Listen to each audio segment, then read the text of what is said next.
ਲੜੀਵਾਰ ਕਥਾ ਰਾਗ ਬਿਲਾਵਲ ਵਿੱਚ ਸਤਿਗੁਰੂ ਜੀ ਦੀ ਕਿਰਪਾ ਨਾਲ ਆਪਾਂ ਵਿਚਾਰ ਰਹੇ ਹਾਂ। 800 ਅੰਗ ਤੇ ਕਥਾ ਪਹੁੰਚੀ ਹੈ। ਚੌਥੇ ਪਾਤਸ਼ਾਹ ਸੋਢੀ ਸੁਲਤਾਨ ਸਤਿਗੁਰੂ ਧੰਨ ਗੁਰੂ ਰਾਮਦਾਸ ਜੀ ਮਹਾਰਾਜ ਜੀ ਦੇ ਅੰਮ੍ਰਿਤ ਬਚਨ ਨੇ। ਸਰਵਣ ਕਰਨ ਤੋਂ ਪਹਿਲਾਂ ਹਾਜ਼ਰੀ ਲਵਾਉਂਦੇ ਆਖੋ ਜੀ ਸਤਨਾਮ ਸ੍ਰੀ ਵਾਹਿਗੁਰੂ ਸਾਹਿਬ ਜੀ। ਬਿਲਾਵਲ ਮਹੱਲਾ ਚੌਥਾ। ਆਨੰਦ ਮੂਲ ਧਿਆਇਓ ਪੁਰਖੋਤਮ। ਆਨੰਦਿਨ ਆਨੰਦ ਆਨੰਦੇ। ਵਾਹਿਗੁਰੂ ਆਨੰਦ ਦਾ ਮੂਲ ਹੈ। ਰਾਗ ਬਿਲਾਵਲ ਚ ਚੌਥੇ ਪਾਤਸ਼ਾਹ ਬਚਨ ਉਚਾਰਦੇ ਨੇ, ਵਾਹਿਗੁਰੂ ਆਨੰਦ ਮੂਲ, ਆਨੰਦ ਦਾ ਮੂਲ, ਜਿੱਥੋਂ ਸਾਰੇ ਆਨੰਦ ਉਤਪੰਨ ਹੁੰਦੇ, ਜੋ ਆਨੰਦ ਦੀ ਜੜ ਹੈ।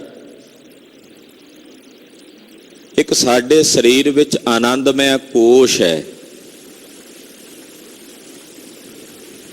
ਉੱਥੇ ਤੱਕ ਕਈ ਵਾਰ ਸਾਡੀ ਸੁਰਤ ਜਾਂਦੀ ਹੈ, ਪਰ ਉੱਥੋਂ ਵਾਪਸ ਪਰਤ ਆਉਂਦੀ ਹੈ। ਤੁਸੀਂ ਗੁਰਬਾਣੀ ਪੜ੍ਹ ਰਹੇ ਹੋ, ਨਿਤਨੇਮ ਕਰ ਰਹੇ ਹੋ, ਸੁਣ ਰਹੇ ਹੋ,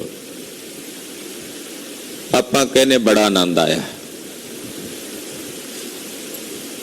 ਬੜਾ ਆਨੰਦ ਆਇਆ। ਅੱਜ ਕਥਾ ਸੁਣਦਿਆਂ ਬੜਾ ਆਨੰਦ ਆਇਆ, ਅੱਜ ਕੀਰਤਨ ਸੁਣਦਿਆਂ ਬੜਾ ਆਨੰਦ ਆਇਆ, ਅੱਜ ਬਾਣੀ ਪੜ੍ਹਦਿਆਂ ਬੜਾ ਆਨੰਦ ਆਇਆ। ਪਹਿਲਾਂ ਤਾਂ ਇਹ ਵੇਖਣਾ ਪਵੇਗਾ ਕਿ ਆਨੰਦ ਸ਼ਬਦ ਵਿੱਚੋਂ ਆ ਰਿਹਾ ਹੈ ਕਿ ਕੇਵਲ ਆਵਾਜ਼ ਵਿੱਚੋਂ ਆ ਰਿਹਾ ਹੈ। ਫਿਰ ਜਦੋਂ ਆਨੰਦ ਆਇਆ, ਉਹ ਕਿਉਂ ਆਇਆ? ਕਿਉਂਕਿ ਸੁਰਤ ਉਸ ਆਨੰਦਮਈ ਕੋਸ਼ ਨੂੰ ਟੱਚ ਕਰਕੇ ਆਈ ਹੈ, ਉੱਥੇ ਚਲੀ ਗਈ,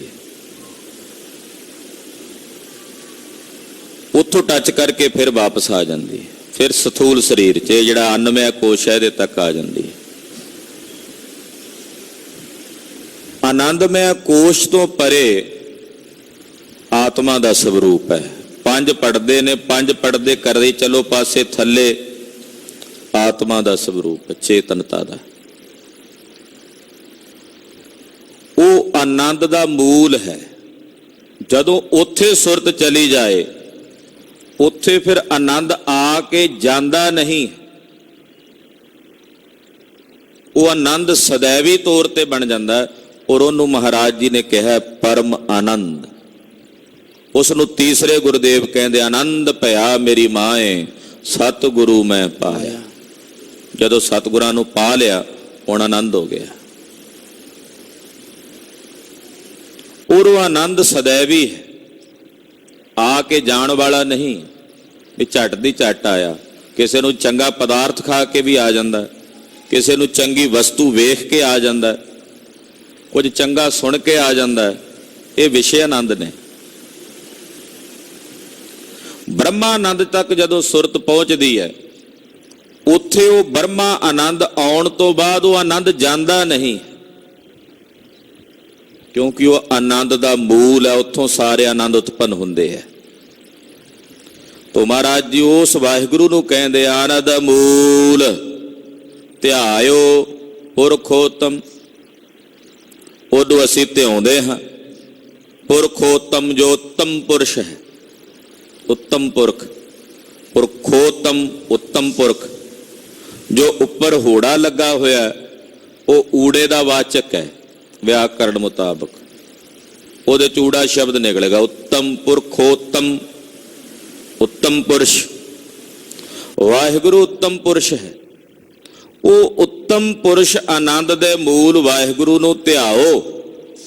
ਉਸ ਨੂੰ ਧਿਆਉਣ ਤੋਂ ਬਾਅਦ ਅਨ ਦਿਨ ਆਨੰਦ ਆਨੰਦੇ, ਕਹਿੰਦੇ ਰਾਤ ਦਿਨ ਆਨੰਦ ਹੀ ਆਨੰਦ ਹੋ ਗਿਆ ਜਦੋਂ ਉਹਨੂੰ ਧਿਆਇਆ। ਅਨ ਦਿਨ ਦਾ ਮਤਲਬ ਹੁੰਦਾ ਰਾਤ ਦਿਨ ਨਿਰੰਤਰ ਇੱਕ ਰਸ। ਹੁਣ ਆਨੰਦ ਹੀ ਆਨੰਦ ਹੈ। ਧਰਮ ਰਾਏ ਕੀ ਕਾਣ ਚੁਕਾਈ, ਸਭ ਚੁਕੇ ਜਮ ਕੇ ਛੰਦੇ। ਧਰਮ ਰਾਜੇ ਦੀ ਕਾਣ ਕਨੋੜ ਚਲੀ ਗਈ, ਹੁਣ ਉਹਦਾ ਕੋਈ ਡਰ ਨਹੀਂ ਰਿਹਾ। ਧਰਮ ਰਾਏ ਕੀ ਕਾਣ ਚੁਕਾਈ, ਧਰਮ ਰਾਜੇ ਦੀ ਕਾਣ ਚੁੱਕ ਗਈ, ਦੂਰ ਹੋ ਗਈ। ਤੇ ਜਦੋਂ ਧਰਮ ਰਾਜੇ ਦੀ ਕਾਣ ਚੁੱਕੀ ਗਈ, ਦੂਰ ਹੋ ਗਈ, ਸਭ ਚੁੱਕੇ ਜਮ ਕੇ ਛੰਦੇ।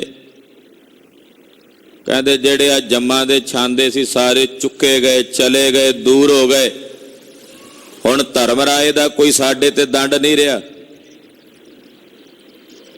ਜਿਹੜੀ ਭੂਮੀ ਸਰਕਾਰ ਦੀ ਹੋ ਜਾਏ ਨਾ, ਸਰਕਾਰੀ ਭੂਮੀ ਦੇ ਉੱਤੇ ਫਿਰ ਸਰਕਾਰ ਦਾ ਕੋਈ ਟੈਕਸ ਨਹੀਂ ਹੁੰਦਾ। ਪ੍ਰਾਈਵੇਟ ਕਾਰੋਬਾਰਾਂ ਤੇ ਪ੍ਰਾਈਵੇਟ ਭੂਮੀਆਂ ਦੇ ਉੱਤੇ ਸਰਕਾਰਾਂ ਦੇ ਕਰ ਹੁੰਦੇ ਆ,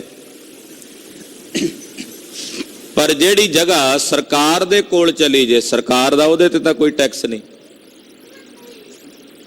ਜਿਹੜੇ ਰੱਬ ਦੇ ਹੋ ਗਏ, ਪਰਮੇਸ਼ਰ ਵਿੱਚ ਮਿਲ ਕੇ ਭੇਦ ਹੋ ਗਏ, ਉਹਨਾਂ ਤੇ ਫਿਰ ਸਰਕਾਰੀ ਮਸੂਲ ਨਹੀਂ ਰਹਿ ਜਾਂਦਾ ਕਿ ਧਰਮ ਰਾਜਾ ਉਹਨਾਂ ਤੇ ਲਾਣਾ ਪਵੇ, ਇਨਕਮ ਟੈਕਸ ਦਾ ਵਿਭਾਗ ਉਹਦੇ ਤੇ ਲਾਣਾ ਪਵੇ ਵੀ ਪੁੱਛ ਇਹਦੇ ਕੋਲੋਂ,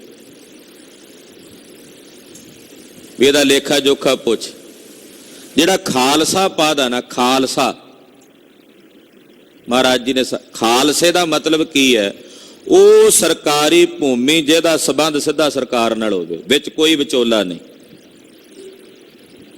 ਵਿੱਚ ਕਿਸੇ ਪ੍ਰਕਾਰ ਦਾ ਕੋਈ ਸਿੱਧਾ ਸਰਕਾਰ ਦਾ ਪ੍ਰਬੰਧ, ਉਹਨੂੰ ਕਹਿੰਦੇ ਨੇ ਖਾਲਸਾ। ਖਾਲਸਾ ਅਕਾਲ ਪੁਰਖ ਦੀ ਫੌਜ ਹੈ, ਸਿੱਧਾ ਅਕਾਲ ਦੇ ਨਾਲ ਸੰਬੰਧ ਹੈ। ਇਹਦੇ ਉੱਤੇ ਧਰਮ ਰਾਜੇ ਦੀ ਕੋਈ ਕਾਣ ਕਨੋੜ ਨਹੀਂ ਵੀ ਉਹ ਹਿਸਾਬ ਕਿਤਾਬ ਪੁੱਛੇ। ਇਹਦੇ ਤੇ ਧਰਮ ਰਾਜੇ ਦਾ ਕੋਈ ਟੈਕਸ ਨਹੀਂ। ਇਸ ਕਰਕੇ ਮਹਾਰਾਜ ਜੀ ਇੱਥੇ ਗੁਰੂ ਰਾਮਦਾਸ ਸਾਹਿਬ ਕਹਿ ਰਹੇ ਨੇ, ਧਰਮ ਰਾਏ ਕੀ ਕਾਣ ਚੁਕਾਈ। ਧਰਮ ਰਾਜੇ ਦੀ ਕਾਣ ਕਨੋੜ ਚਲੀ ਗਈ, ਸਭ ਚੁੱਕੇ ਜਮ ਕੇ ਛੰਦੇ। ਜਮਾਂ ਦੇ ਛੰਦੇ ਵੀ ਕਹਿੰਦੇ ਸਾਰੇ ਚੁੱਕੇ ਗਏ, ਦੂਰ ਹੋ ਗਏ। ਜਪ ਮਨ ਹਰ ਹਰ ਨਾਮ ਗੋਬਿੰਦੇ। ਇਹ ਮੇਰਿਆ ਮਨਾ ਹਰੇ, ਹਾਲੇ ਵੀ ਵੇਲਾ ਉਸ ਗੋਬਿੰਦ ਦਾ, ਅਕਾਲ ਪੁਰਖ ਦਾ, ਵਾਹਿਗੁਰੂ ਦਾ, ਪਰਮੇਸ਼ਰ ਦਾ ਜਾਪ ਜਪ। ਗੋਬਿੰਦੇ, ਉਸ ਗੋਬਿੰਦ ਨੂੰ ਜਪ। ਮੇਰਾ ਮਨਾ ਹਾਲੇ ਵੀ ਵੇਲਾ ਹੈ। ਵੱਡ ਭਾਗੀ ਗੁਰ ਸਤ ਗੁਰ ਪਾਇਆ, ਗੁਣ ਗਾਏ ਪਰਮਾਨੰਦੇ। ਵੱਡਿਆਂ ਭਾਗਾਂ ਕਰਕੇ ਗੁਰੂ ਸਤਿਗੁਰਾਂ ਦਾ ਮੇਲ ਪ੍ਰਾਪਤ ਹੁੰਦਾ ਤੇ ਸਤਿਗੁਰਾਂ ਦੀ ਸੰਗਤ ਕਰਕੇ ਗੁਣ ਗਾਏ ਪਰਮਾਨੰਦੇ। ਪਰਮ ਆਨੰਦ ਵਾਹਿਗੁਰੂ ਪਰਮੇਸ਼ਰ ਦੇ ਗੁਣ ਗਾਏ। ਰਹਾਉ ਸਾਕਤ ਮੂੜ ਮਾਇਆ ਕੇ ਬਦਕ, ਵਿੱਚ ਮਾਇਆ ਫਿਰ ਹੈ ਫਿਰੰਦੇ। ਪਾਤਸ਼ਾਹ ਕਹਿੰਦੇ ਜਿਹੜੇ ਸਾਕਤ ਨੇ, ਸਾਕਤ, ਸਾਕਤ ਦੀ ਪਰਿਭਾਸ਼ਾ ਗੁਰੂ ਰਾਮਦਾਸ ਸਾਹਿਬ ਜੀ ਨੇ ਦੱਸੀ ਹੈ। ਕੌਣ ਹੈ ਸਾਕਤ? ਪਾਤਸ਼ਾਹ ਕਹਿੰਦੇ ਸਾਕਤ ਹਰ ਰਸ ਸਾਧ ਨਾ ਜਾਣਿਆ ਤਿਨ ਅੰਤਰ, ਹਉਮੈ ਕੰਡਾ ਹੈ। ਜਿਹਦੇ ਚ ਹਉਮੈ ਦਾ ਕੰਡਾ ਤੇ ਨਾਮ ਰਸ ਨੂੰ ਨਹੀਂ ਜਾਣਦਾ, ਉਹ ਸਾਕਤ ਹੈ। ਸਾਕਤ ਦੀ ਪਰਿਭਾਸ਼ਾ ਰੋਜ਼ ਸੋਹਿਲਾ ਸਾਹਿਬ ਚ ਪੜ੍ਹਦੇ ਹਾਂ ਆਪਾਂ। ਕਹਿੰਦੇ ਜਿਹੜੇ ਸਾਕਤ ਨੇ ਉਹ ਮਾਇਆ ਦੇ ਅਹੰਗ ਭਾਵ ਵਿੱਚ, ਹਉਮੈ ਦੇ ਅੰਧਕਾਰ ਦੇ ਵਿੱਚ ਬੰਨੇ ਹੋਏ ਨੇ। ਵਿੱਚ ਮਾਇਆ ਫਿਰ ਹੈ ਫਿਰੰਦੇ, ਉਹ ਮਾਇਆ ਵਿੱਚ ਹੀ ਉਹਨਾਂ ਦੀ ਸੁਰਤ ਗਲਤਾਨ ਰਹਿੰਦੀ ਹੈ ਔਰ ਉਹਦੇ 'ਚ ਫਿਰੀ ਜਾਂਦੇ ਆ, ਉਹਦੇ 'ਚ ਹੀ ਭਟਕੀ ਜਾਂਦੇ। ਅੱਗੇ ਉਦਾਹਰਣ ਦੇ ਕੇ ਬੜੇ ਸੋਹਣੇ ਢੰਗ ਨਾਲ ਸਾਹਿਬ ਸਮਝਾਉਂਦੇ ਨੇ। ਤ੍ਰਿਸ਼ਨਾ ਜਲਤ ਕਿਰਤ ਕੇ ਬਾਧੇ, ਜਿਉ ਤੇਲੀ ਬਲਦ ਪਵੰਦੇ। ਕਹਿੰਦੇ ਤ੍ਰਿਸ਼ਨਾ ਦੀ ਅੱਗ ਵਿੱਚ ਸੜੇ ਹੋਏ ਮਨੁੱਖ ਜੀਵ ਆਪਣੇ ਹੀ ਕੀਤੇ ਕਰਮਾਂ ਦੇ ਵਿੱਚ ਬੰਨੇ ਹੋਏ ਭਟਕਦੇ ਆ, ਭਰਮਦੇ ਆ ਕਈ ਜੋਨੀਆਂ 'ਚ। ਆਪਣੇ ਕੀਤੇ ਕਰਮਾਂ ਕਰਕੇ ਭਟਕਦੇ ਆ ਅਸੀਂ। ਆਪਣੇ ਕੀਤੇ ਕਰਮਾਂ ਕਰਕੇ ਉਹਨਾਂ ਕਰਮਾਂ ਵਿੱਚ ਬੰਨਿਆ ਤ੍ਰਿਸ਼ਨਾ ਦੀ ਅੱਗ 'ਚ ਸੜਦਾ ਹੋਇਆ ਮਨੁੱਖ ਬਾਰ-ਬਾਰ ਭਰਮਦਾ ਆਵਾਗਾਉਣ 'ਚ। ਪਾਤਸ਼ਾਹ ਕਹਿੰਦੇ ਕਿਵੇਂ ਭਰਮਦਾ? ਜਿਵੇਂ ਤੇਲੀ ਦੇ ਕੋਲੂ ਉੱਤੇ ਲੱਗੇ ਹੋਏ ਬਲਦ ਸਾਰੀ ਰਾਤ ਘੁੰਮੀ ਜਾਂਦੇ ਆ, ਅੱਖਾਂ ਤੇ ਪੱਟੀ ਬੰਨ੍ਹ ਦਿੰਦਾ ਤੇਲੀ ਉਹਨਾਂ ਦੇ। ਉਹ ਜਿਉਂ ਟੁਰਦੇ ਆ ਲੋਰ ਵਿੱਚ, ਜਿਉਂ ਟੁਰਦੇ ਆ, ਜਿਉਂ ਟੁਰਦੇ ਆ। ਜੇ ਰੁਕਦਾ ਪਿੱਛੋਂ ਫਿਰ ਹੱਕ ਦਿੰਦੇ ਆ। ਟੁਰਦਿਆਂ ਟੁਰਦਿਆਂ ਟੁਰਦਿਆਂ ਕਈ ਕਿਲੋਮੀਟਰ ਟੁਰ ਲੈਂਦੇ ਆ, ਪਰ ਸਵੇਰੇ ਜਦੋਂ ਪੱਟੀ ਲਾਈ ਜਾਂਦੀ ਅੱਖਾਂ ਤੋਂ ਤੇ ਉੱਥੇ ਦੇ ਉੱਥੇ ਹੀ ਖੜੇ ਹੁੰਦੇ ਆ। ਉਹ ਸਮਝਦੇ ਆ ਵੀ ਸ਼ਾਇਦ ਬੜਾ ਲੰਮਾ ਪੈਂਡਾ ਤੈਅ ਕੀਤਾ ਹੋਣਾ। ਕਹਿੰਦੇ ਜਿਵੇਂ ਤੇਲੀ ਦੇ ਬਲਦ ਨਹੀਂ ਭਾਉਂਦੇ ਫਿਰਦੇ ਉੱਥੇ ਹੀ, ਏਦਾਂ ਆਪਣੇ ਕੀਤੇ ਕਰਮਾਂ ਦੇ ਬੰਧਨਾਂ ਵਿੱਚ ਪਿਆ ਮਨੁੱਖ ਆਪਣੇ ਕੀਤੇ ਕਰਮਾਂ ਦੇ ਦੁਆਰਾ ਹੀ ਬਾਰ-ਬਾਰ ਭਟਕਦਾ ਰਹਿੰਦਾ, ਉੱਥੇ ਹੀ ਮੁੜ ਮੁੜ ਕੇ। ਆ ਜਿੱਥੇ ਅਸੀਂ ਹੁਣ ਜਨਮੇ ਆ, ਇੱਕ ਵਾਰੀ ਨਹੀਂ ਆਏ ਹੋਣੇ ਇੱਥੇ, ਕਿੰਨੀ ਵਾਰੀ ਇੱਥੇ ਆ ਜਿਹੜੇ ਜੀ ਸਾਨੂੰ ਮਿਲਦੇ ਆ, ਜਿੱਥੇ ਜਿੱਥੇ ਵੀ ਮਿਲਦੇ ਆ, ਉਹਨਾਂ ਸਭ ਨਾਲ ਕੁਝ ਨਾ ਕੁਝ ਸੰਬੰਧ ਹੈ ਸਾਡਾ, ਲੈਣ ਦੇਣ ਦਾ ਕੁਝ ਨਾ ਕੁਝ ਹੈ ਹੀ ਹੈ ਨਾ।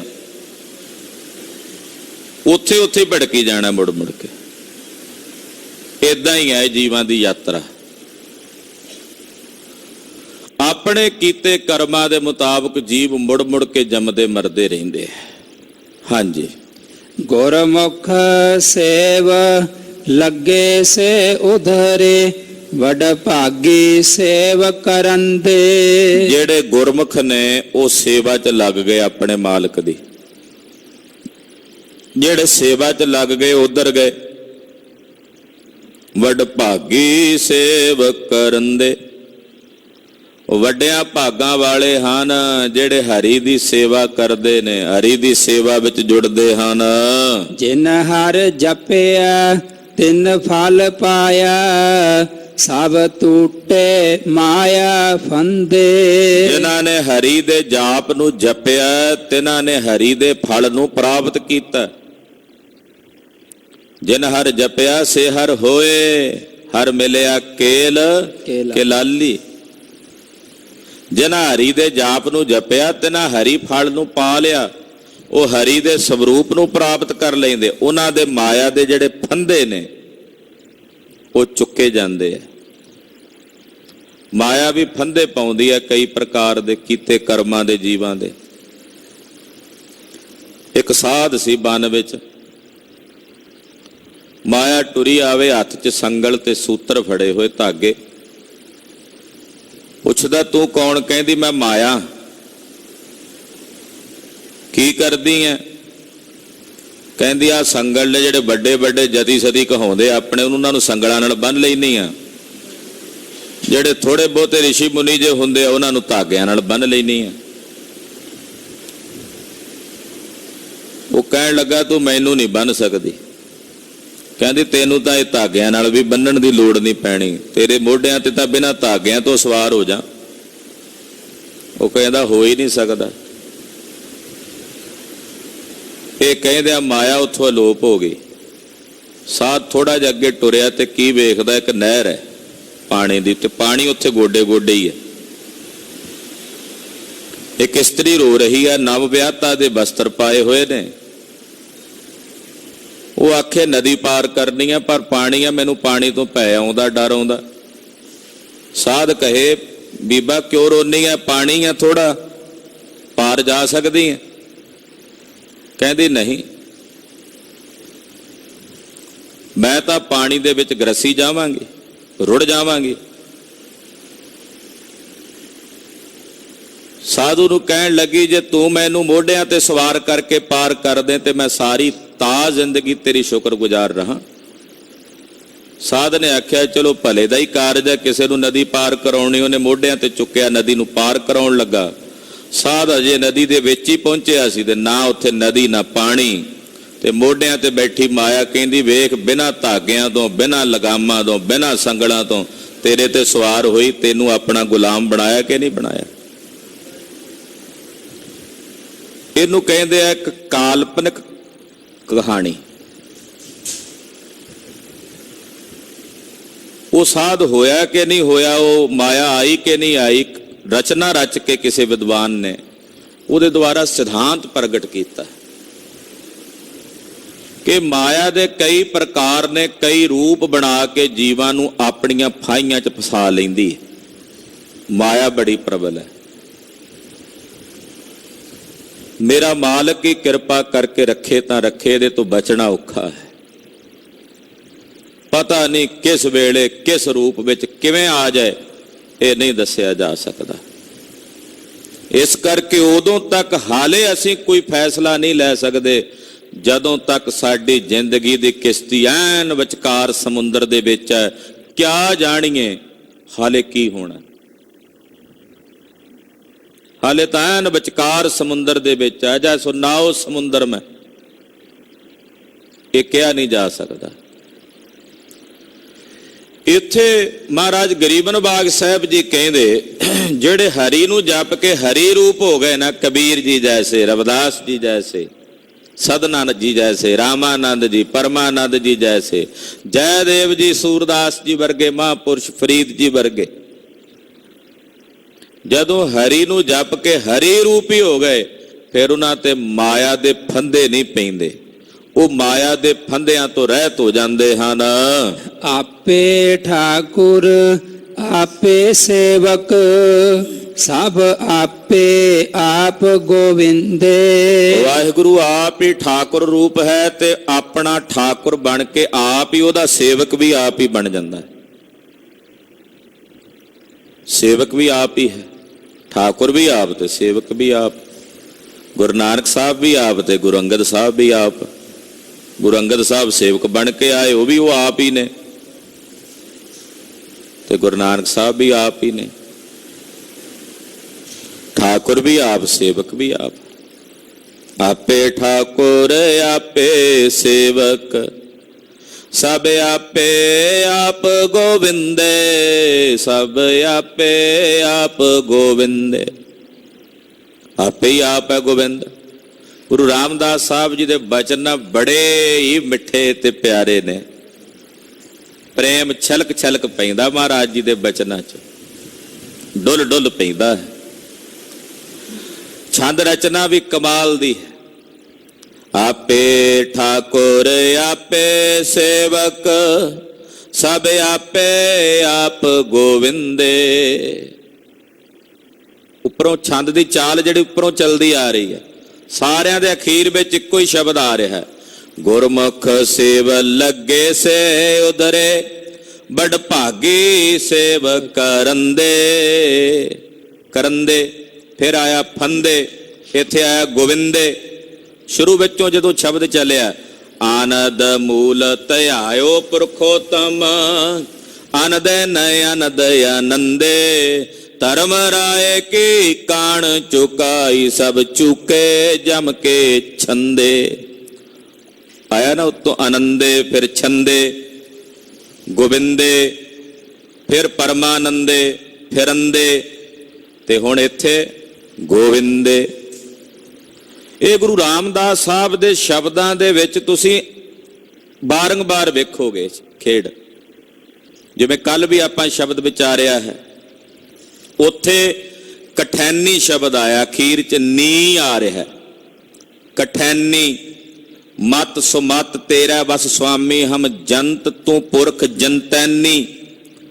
ਜਿਵੇਂ ਆਪਾਂ ਹੁਕਮਨਾਮਾ ਸੁਣਦੇ, ਜਿਨ ਹਰ ਹਿਰਦਾ ਨਾਮ ਨਾ ਬਸਿਓ, ਤਿਨ ਮਾਤ ਕੀਜੈ ਹਰ ਬਾਂਝਾ, ਤਿਨ ਸੁੰਝੀ ਦੇਹ ਫਿਰੈ ਬਿਨ ਨਾਮ ਹੈ, ਉਹ ਖਪ ਖਪ ਮੂਏ ਕਰਾਂਝਾ। ਝੱਜਾ ਸ਼ਬਦ ਹੀ ਅਖੀਰ 'ਚ ਆਏਗਾ ਸਾਰੇ ਸ਼ਬਦ ਦੇ। ਇਹ ਗੁਰੂ ਰਾਮਦਾਸ ਸਾਹਿਬ ਦੇ ਬਚਨਾਂ ਦੀ ਕਮਾਲ। ਇੱਕੋ ਹੀ ਸ਼ਬਦ ਮੁੜ ਮੁੜ ਕੇ, ਸ਼ਬਦ ਅਨੁਪਰਾਸ ਹੈ। ਤੋ ਇੱਥੇ ਗੋਵਿੰਦੇ ਸ਼ਬਦ ਜਾਂ ਦੱਦਾ ਅੱਖਰ ਜਿਹੜਾ ਅਖੀਰ 'ਚ ਉਹ ਆ ਰਿਹਾ ਹੈ। ਆਪੇ ਠਾਕੁਰ, ਆਪ ਹੀ ਵਾਹਿਗੁਰੂ ਠਾਕਰ ਹੈ, ਆਪ ਹੀ ਸੇਵਕ ਹੈ, ਸਭ ਆਪੇ ਆਪ ਗੋਬਿੰਦੇ। ਉਹ ਆਪੇ ਆਪ ਹੀ ਗੋਬਿੰਦ ਹੈ, ਸਰਬ ਥਾਵਾਂ ਵਿੱਚ ਉਹ ਆਪ ਹੀ ਆਪ ਹੈ, ਉਹਦੇ ਬਿਨਾਂ ਕੋਈ ਦੂਜਾ ਨਹੀਂ। ਸਭ ਕਿਛ ਆਪੇ ਆਪ, ਸਭ ਕੁਝ ਉਹ ਆਪ ਹੀ ਹੈ। ਹਾਂਜੀ। ਜਨ ਨਾਨਕ ਆਪੇ ਆਪ ਸਭ ਵਰਤੈ, ਜਿਉ ਰਾਖੈ ਤਿਵੈ ਰਹੰਦੇ।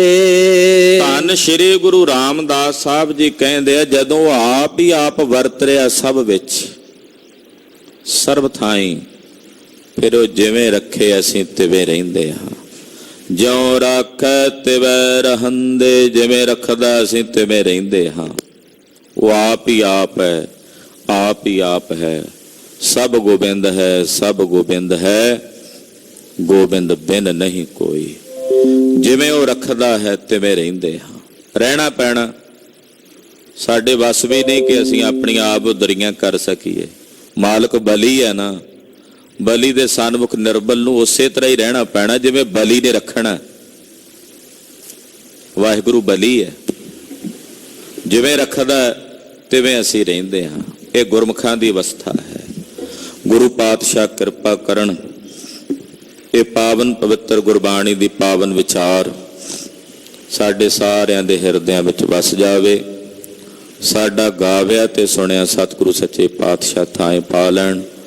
ਹੋਈਆਂ ਭੁੱਲਾਂ ਚੁੱਕਾਂ ਦੀ ਖਿਮਾ। ਸਾਧ ਸੰਗਤ ਜੀ, ਬੇਨਤੀ ਹੈ ਕਿ 26 ਤਰੀਕ ਨੂੰ ਦਿਨ ਐਤਵਾਰ ਗੁਰਦੁਆਰਾ ਸ੍ਰੀ ਦੁੱਖ ਨਿਵਾਰਨ ਸਾਹਿਬ ਵਿਖੇ ਦੁਪਹਿਰੇ 12 ਤੋਂ 4 ਵਜੇ ਤੱਕ ਜੋ ਹਰ ਮਹੀਨੇ ਦੇ ਅਖੀਰਲੇ ਐਤਵਾਰ ਜਪ ਤਪ ਸਮਾਗਮ ਕੀਤੇ ਜਾਂਦੇ ਹਨ, ਜਪ ਤਪ ਸਮਾਗਮ ਹੋਣੇ ਨੇ।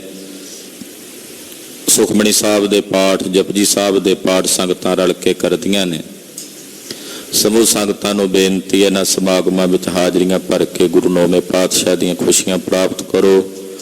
ਦੂਸਰੀ ਬੇਨਤੀ ਹੈ, 2 ਔਰ 3 ਅਕਤੂਬਰ 2 ਦਿਨ ਗੁਰਦੁਆਰਾ ਮੋਤੀ ਬਾਗ ਸਾਹਿਬ ਪਾਤਸ਼ਾਹੀ ਨੌਵੀਂ, ਕਿੱਥੇ ਨੌਵੇਂ ਪਾਤਸ਼ਾਹ ਜੀ ਮਹਾਰਾਜ ਜੀ ਨੇ ਬਹਾਦਰਗੜ੍ਹ ਸਾਹਿਬ ਤੋਂ ਉੱਠ ਕੇ ਜਦੋਂ ਦਿੱਲੀ ਨੂੰ ਗਏ ਨੇ ਸ਼ਹੀਦੀ ਪਾਉਣ ਪਾਤਸ਼ਾਹ, ਤੇ ਗੁਰਦੁਆਰਾ ਮੋਤੀ ਬਾਗ ਸਾਹਿਬ ਮਹਾਰਾਜ ਜੀ ਚੁਮਾਸਾ ਕੱਟ ਕੇ ਆਏ ਨੇ। ਜਿਸ ਦਿਨ ਆਏ ਸਨ ਉਹ ਦਿਨ ਹਰ ਸਾਲ ਪਟਿਆਲੇ ਸ਼ਹਿਰ ਦੀਆਂ ਸਮੂਹ ਸੰਗਤਾਂ ਵੱਲੋਂ, ਗੁਰਦੁਆਰਾ ਸਾਹਿਬ ਦੇ ਪ੍ਰਬੰਧ ਵੱਲੋਂ ਉਹ ਦਿਨ ਮਨਾਇਆ ਜਾਂਦਾ। 2 ਤੇ 3 ਅਕਤੂਬਰ ਦੇ ਉਹ ਜੋੜ ਮੇਲੇ ਹਨ। ਸਮੂਹ ਸੰਗਤਾਂ ਦੇ ਚਰਨਾਂ ਵਿੱਚ ਬੇਨਤੀ, 2 ਤਰੀਕ ਨੂੰ ਅੰਮ੍ਰਿਤ ਵੇਲੇ ਸਮਾਗਮ ਪ੍ਰਾਰੰਭ ਹੋਣਗੇ, ਰਾਤ ਨੂੰ ਵੀ ਦੀਵਾਨ ਸਜਣਗੇ, 3 ਤਰੀਕ ਨੂੰ ਵੀ ਦੀਵਾਨ ਸਜਣਗੇ। ਆਪ ਜੀ ਨੇ ਗੁਰਦੁਆਰਾ ਮੋਤੀ ਬਾਗ ਸਾਹਿਬ ਦੇ ਇਹਨਾਂ ਸਮਾਗਮਾਂ ਵਿੱਚ ਹਾਜ਼ਰੀਆਂ ਭਰ ਕੇ ਸਤਿਗੁਰੂ ਧੰਨ ਸ੍ਰੀ ਗੁਰੂ ਤੇਗ ਬਹਾਦਰ ਸਾਹਿਬ ਨੌਵੇਂ ਪਾਤਸ਼ਾਹ ਜੀ ਮਹਾਰਾਜ ਜੀ ਦੀਆਂ ਖੁਸ਼ੀਆਂ ਪ੍ਰਾਪਤ ਕਰਨੀਆਂ ਜੀ। ਵਾਹਿਗੁਰੂ ਵਾਹਿਗੁਰੂ ਵਾਹਿਗੁਰੂ ਵਾਹਿਗੁਰੂ।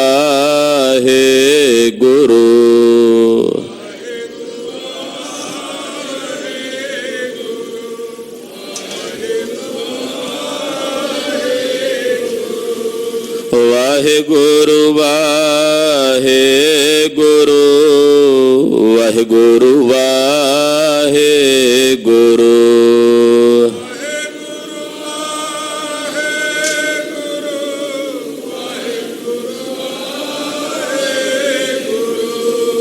ਵਾਹਿਗੁਰੂ ਵਾਹਿਗੁਰੂ ਵਾਹਿਗੁਰੂ ਵਾਹਿਗੁਰੂ।